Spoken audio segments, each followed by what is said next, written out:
Čaute, vítam vás pri novom videjku. Tentoraz tu máme na rozhovor Klaudiu Medlovú, slovenskú najúspešnejšiu snowboardistku, jednu z najúspešnejších športovkyň slovenských. My s Klaudiou sme kedysi pred pár rokmi začínali spolu snowboardovať. Ona to dotiahla na olympiádu, niekoľkokrát na X-Games. Ja som to tiež dosiahol na najväčšie snowboardové médium na internete, ale bohužiaľ iba ako exujem v Číne pivo. Čiže vítaj, Klaudia. Ahojte. Vieš povedať niečo z tvojich začiatkov, čo sa týka snowboardu, aké to bolo vtedy, za akých podmienok to je na Slovensku, v zahraničí? No tak ja som začínala tuto v Jasnej, keďže som z Liptovského Mikuláša a moji rodičia mali bufet v Jasnej, takže som sa tu motala každý víkend a trávila všetok svoj voľný čas a rýchlo zo školy utekala tiež sem. A vždy som bola väčšinou taká samotárka, lebo som jazdila s ocinom. A potom som vlastne natrafila na partičku, kedy som sa presunula do parku na Otupnom, kde sme mali rejly a skoky. A natrafila som na teba a na ostatných chalanov, takže to bolo také...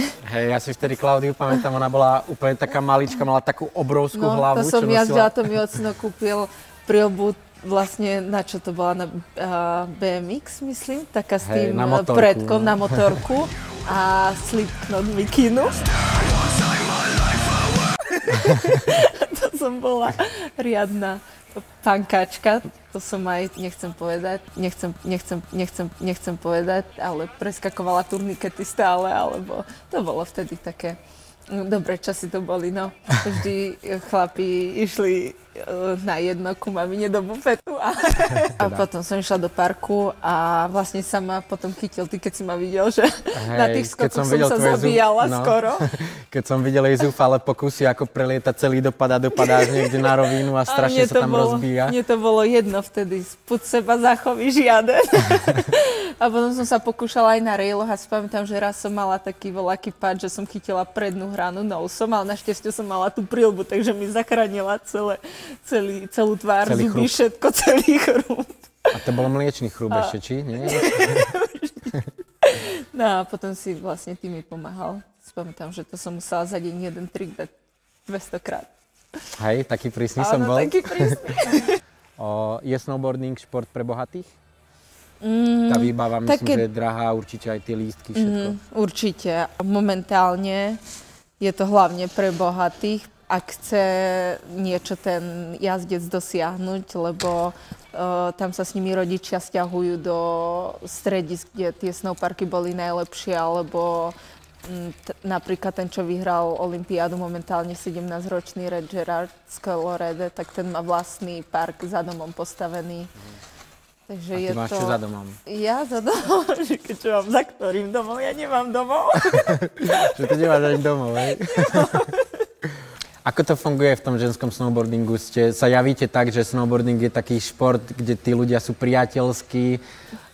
Ako to je? Ste skutočne tak, ako sa tvárite, že ste kamošky, alebo je tam súťaživosť medzi vami? Sme kamošky, naozaj to tak je, ako sa tvárime, ale je tam aj tá rivalita. Bolo tam pár nezrovnalosti, ale ja to len tak akože z diaľky sledujem a smejem sa na tom v podstate. Ja mám akože v pohode vzťah so všetkými babami. A ako to funguje? Kto tvorí tvoj tím, alebo ako to reálne funguje? U mňa to reálne, nejak reálne nefunguje. Ja to mám tak nereálne. Nie, tak ja nemám v podstate žiaden tím a cestujem po väčšine sama, ale vždy sa akože ku niekomu pridám, alebo vždy tam to niekto je, ale momentálne pociťujem takú samotu, lebo mi je aj tak smutno na tých pretekoch, že fakt tam už teraz proste viem, že si na to nestačím sama, že potrebujem ten tím a niekoho, kto tam je, keď už nie ako ten tréner, ale aspoň nejaká mentálna podpora. A frajera taká, máš? čo ma hecne. Frajera? No, frajer mi to je také, no kto by ma chcel, keď som v kuse preč, ani... Pravda, tak na každom kontinente, v každom stredisku jedného, nie? Nevydržia to tí chlapi so mnou. Môj najlepší trik, čo som doposiaľ dala, sú double backside rodeo 900, kde vlastne ideš dvakrát cez hlavu a na konci ešte dáš 180, takže dopadávaš na slepo, na switch, na tú svoju druhú nohu. Na opačnú, ako jazdíš, takže cúvaš. Ale najobľúbenejšie triky sú klasika 180-ky, 360-ky. Backside jedna bez grebu napríklad. Hej, taký gangster riadne. Si pustíš a otvorená bunda a ideš. Presne, pustím si hudbičku, dáku. Čo počúvaš? Je mi všetko. Tiež počúvam podľa nálady, ako ja počúvam hocičo. Metal, rapy, mama je také emotional, rada mi Máš určite za sebou aj nejaké zranenia nepríjemné. Koľkokrát si bola operovaná? Ja musím poklopať, že tých zranení som veľa nemala. Mala som pri snowboardingu, čo som sa zranila, tak som mala odrazené päty niekedy dávno, takže to bolo za také 2-3 týždne.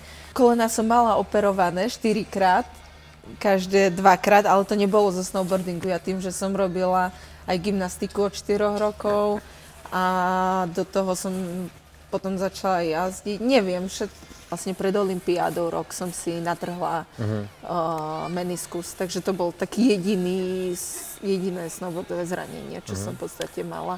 Ani otraz mozgu som dokonca ešte. Fakt? To odporúčam, to je celkom zážitok. A čo považuješ za taký tvoj najväčší úspech, čo sa ti doposiaľ podarilo? Vždy môj taký cieľ a taký sen bol dostať sa na X Games a dostať pozvánky na tieto preteky na US Open Dew Tour. Takže to sa mi splnilo, ale vždy ešte stále to vo mne je také, aby som mala alebo bola na bedni z jedných týchto pretekov, ako sú X Games alebo aj olympiáda. Takže to by bol taký sen. Ale veľa ľudí možno čaká, že tá olympiáda je najväčší sen pre teba. Prečo práve X Games a nie olympiáda? Lebo na X Games je oveľa ťažšie sa dostať tým, že je to pretek iba na pozvánky a nehľadí sa tam na body, ale na to, čo si v tom snowboardingu dosiahol a priniesol ako jazdec. A vlastne tam nie sú žiadne kritériá. Tam je pozvaných 8 báb. Z celého sveta, čo je málo. No a ja si pamätám na X Games, neviem už aký to bol rok, otvorili tuším vtedy tú disciplínu Big Air, kde si bola jeden z najväčších favoritov vtedy na medailu. A čo sa stalo? To bolo jedno z tých zranení.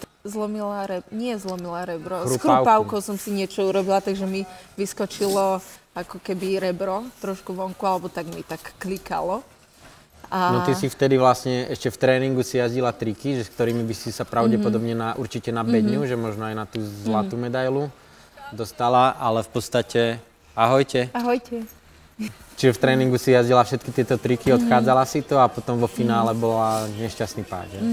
Áno, možno to bol aj taký tlak, že ja som si to sama v hlave vyvolala, lebo tam je to tak, že nejdeš 3 jazdy, ale máš jam, ja neviem, pol hodinku alebo 25 minút. Dole ťa čakajú skútre, takže ty si v podstate len jazdíš a stihneš dať takých možno 4-5 jazd, alebo možno viac. A ja som išla hneď prvú jazdu po tréningu a potom ako to šejpujú, takže 30 minút som nešla, takže sa zmenila rýchlosť, trošku to bolo rýchlejšie a ja som išla s tým najťažším trikom hneď ako prvú jazdu. A som to preletela celé a to rebro som si vybila dých a ale som ďalej naskočila na skúter, som myslela, že mám iba dých vybitý. Potom som začala dýchať a začalo mi to tam vyskakovať, tak som vedela hneď, že niečo nie je v poriadku. Ale najhorší moment bol, to je bolo strašne trápne, keď vlastne som sa zranila a teraz som išla hore do tej akože nemocnice a potom museli stopnúť celý live stream, všetko, celý pretek a dole bolo strašne veľa ľudí a ja som už taká smutná išla na tých sánkach, tak tá pomalinky, som sa tak hambila. A ešte ma na tej veľkej obrazovke vkladali, tak som sa tých 5 minút, ako som išla dole, na seba pozerala. Ja si pamätám, že ty si vždy mala problém pomenovávať tie triky. Na railoch, no. Na railoch, že mám zase s Klaudiou takú príhodu, že sme boli na jedných pretekoch kedysi. To nikto ani nevie, to vieš iba ty. No. V podstate nevedela, že aké triky má jazdiť, tak sa ma tak pýtala a vravím, že poď Foroňo. A ona, že dobre, idem. Naskočil na rail, dala úplne iný trik, asi 10-krát ťažší. Dobre to bolo. Hej, no. Ťahá sa to ešte, či už si sa naučila? A už som sa naučila. Dobre, tak to zistíme teraz. Ja navrhujem, že si ideme zahrať skejta a uvidíme, že či si sa tie triky teda naučila pomenúvať. Čiže vybereme si prekážku, na ktorej zadáš trik a budeme hrať na 3 písmená. Aké je slovo na 3 písmená? Chytro, nejaké slovo na 3 písmená. Blb. Zahráme blba. Blba, dobre. A to máš palčáky. No. Ideš prvá. Takže môžeme ísť na Rúru Froňo. Dobre.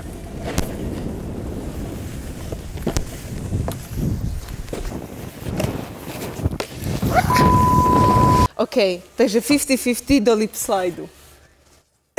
Preskočíš. Dobre.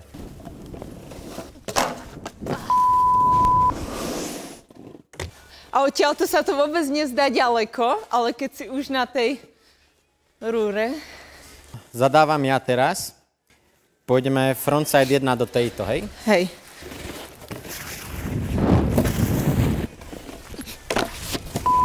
Skoro. Tak ja dám tu backside 1. Dobre. Čiže hardware 1, frontsideový. Pekne. Čiže tailblunt do svojej. Hej. Dobre. Ďalší trik je switch lip slide 27 von. Dobre.